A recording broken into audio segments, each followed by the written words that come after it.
ke koyo roki untuk masa kamu sarrojan masri tulis samis ini ngerti dan masa dengan musalli jadi ala firasi masih tu bihi qailan hal kudu ismna firas najan ma'rifat yang mana nakira uga kena nganggo jumlah koyo to anan zaidan wa wakilun fa'ato ayisiku isim lan iktam kis kamis iku isim nasina sakake karena lake ini isbati tu bihi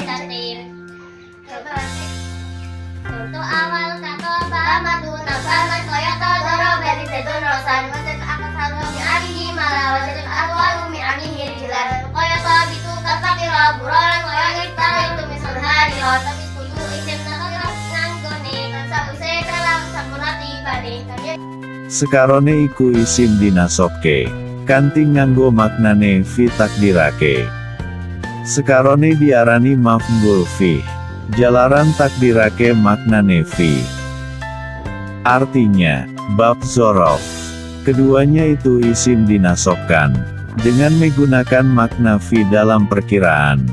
Keduanya dinamakan maf'ul fi karena mengira-ngirakan maknanya fi. Dorof ialah kata keterangan waktu ataupun keterangan tempat. Dorof terbagi dua yaitu dorof zaman dan dorof makan. Keduanya dinamakan maf'ul fi, karena mengira-ngirakan maknanya fi yaitu arti pada, di atau di dalam. Definisi dorof zaman, yaitu al-ismus zamanil mansubu bitakdiri fi. Setiap nama waktu yang dinasobkan, dengan memperkirakan makna, fi. Seperti sobahan, waktu subuh, al-yauma, pada hari ini, masaan, sore hari. Al-lailata, malam. Abadan, selamanya, gutwatan, pagi-pagi. Amadan, masa, bukrotan, pagi-pagi, hinan, ketika, atau pada saat. Saharon, dini hari, godan, besok, atamatan, petang. Contoh kalimat, al-yauma akmaltu lakum dinakum. Pada hari ini aku sempurnakan bagi kalian agama kalian. Al-yauma adalah zorof zaman. Definisi dorof makan, yaitu ismul makanil mansubu bitakdiri fi. Setiap keterangan tempat yang dinasobkan, dengan memperkirakan makna, fi.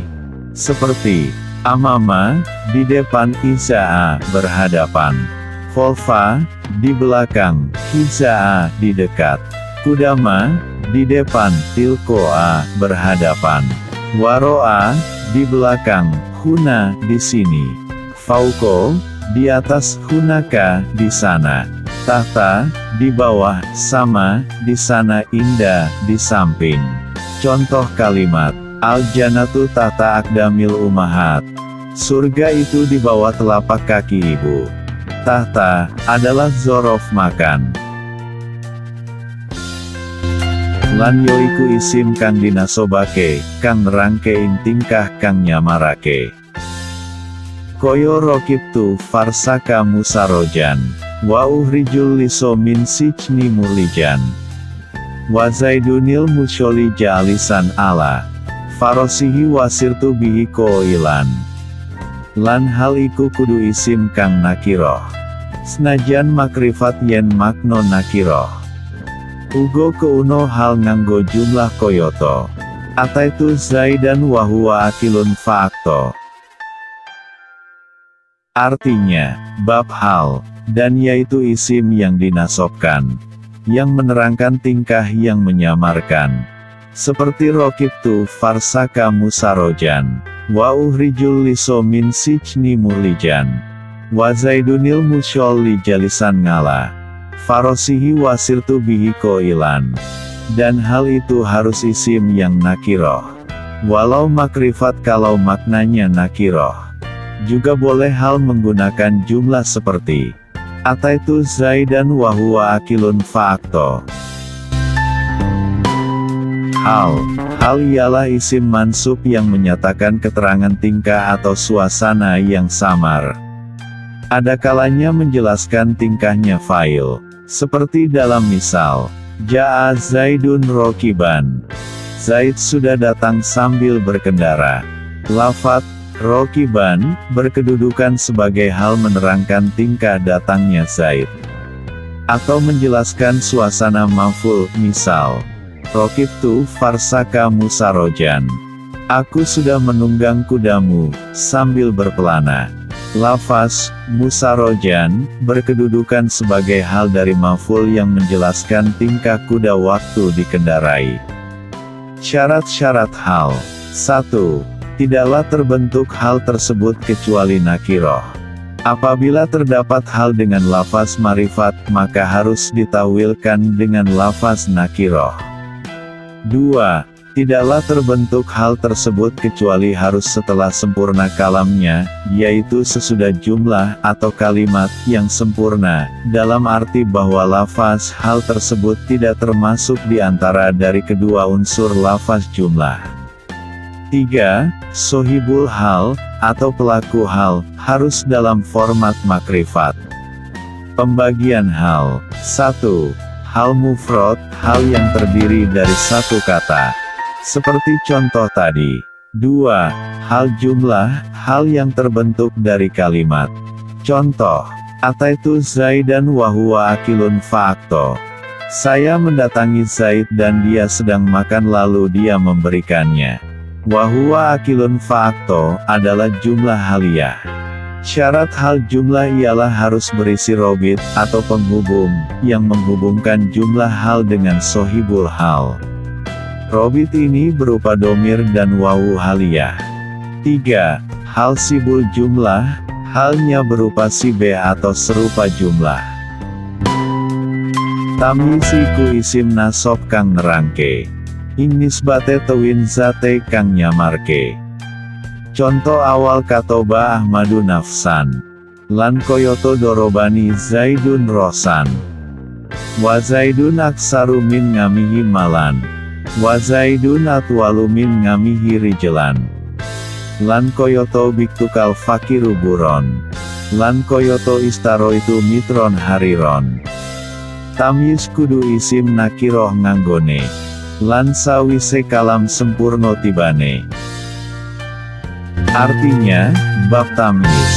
Tamyiz itu isim nasob yang menerangkan pada nisbat serta zat yang menyamarkan. Contoh awal katoba Ahmadu nafsan. Dan contoh dorobani Zaidun rosan. Wa Zaidun aksaru min ngamihi malan. Wa Zaidun atwalu min ngamihi rijelan. Dan seperti biktuka fakirun buron. Dan seperti istaro itu mitron hariron. Tamyiz harus isim nakiro penggunaannya. Dan sesudah kalam sempurna jatuhnya. Tamyiz. Tamyiz adalah sebuah kata atau lafaz yang dibaca nasob yang bermanfaat menjelaskan isim yang samar pada suatu kalimat. Definisi tamyiz dalam jurumiyah yaitu, al-ismul mansubul mufasiru limam bahama minas zawat. Artinya, tamyiz adalah isim yang dibaca nasob yang bermanfaat menjelaskan sesuatu yang samar pada zatnya kalimat. Ada istilah tamyiz dan mumayyiz. Apabila tamyiz adalah isim yang menyatakan suatu kata yang masih rancu, maka mumayyiz ialah kata rancu yang diterangkan oleh tamyiz. Pembagian tamyiz dan contohnya. Tamyiz dibagi menjadi dua dilihat dari mumayyiznya yakni mumayyiz malfud dan mumayyiz malhuds. 1. Mumayyiz malfuz ialah kalimat yang berisi tamyiz dan dilengkapi dengan mumayyiznya. Biasanya format mumayyiznya berupa ukuran, berat timbangan, luas, dan jumlah. Contoh, istaro itu mitron hariron. Artinya, saya sudah membeli 1 meter kain sutra, hariron, tamyiz, mitron, mumayyiz. Dari contoh di atas, kita dapat mengetahui bahwa kalimat itu dilengkapi dengan mumayyiz yakni kata, mitron atau meter, yakni ukuran panjang, maka dengan adanya mumayyiz kalimat tersebut disebut dengan mumayyiz malfuz. Sedangkan kata yang mengindikasikan kedudukan sebagai tamyiz pada kalimat di atas ialah, hariron atau sutra. 2. Tamyiz malhuts, ialah tamyiznya adalah pindahan atau peralihan dari fa'il, maf'ul bih, dan mubtada. Pindahan dari fa'il, misal toba Zaidun nafsan, Zaid sudah harum tubuhnya, nafsan tamyiz. Zaidun, mumayyiz. Asalnya ialah toba nafsu Zaidin, tubuhnya Zaid sudah harum dengan mengalihkan fa'il ke belakang dan dijadikan tamyiz. Pindahan dari maf'ul bih, contoh, dorobani Zaidun rosan, Zaid sudah memukulku kepalanya, aslinya ialah, doroba Zaidun rosi, Zaid sudah memukul kepala saya, maf'ul bihnya dipindah ke belakang dan dijadikan tamyiz. Pindahan dari mubtada, misal, Zaidun aksaru min ngamihi malan, Zaid lebih banyak daripada pamannya hartanya, aslinya, malu Zaidin aksaru min ngamihi, harta Zaid lebih banyak dari harta pamannya, lalu mubtadanya dipindah ke belakang menjadi tamyiz. Inilah salah satu cara pengungkapan perkataan yang unik dalam bahasa Arab. Syarat tamyiz. Tamyiz harus isim nakiroh. Tamyiz harus jatuh setelah kalam sempurna. Tamyiz harus menjelaskan kesamaran benda.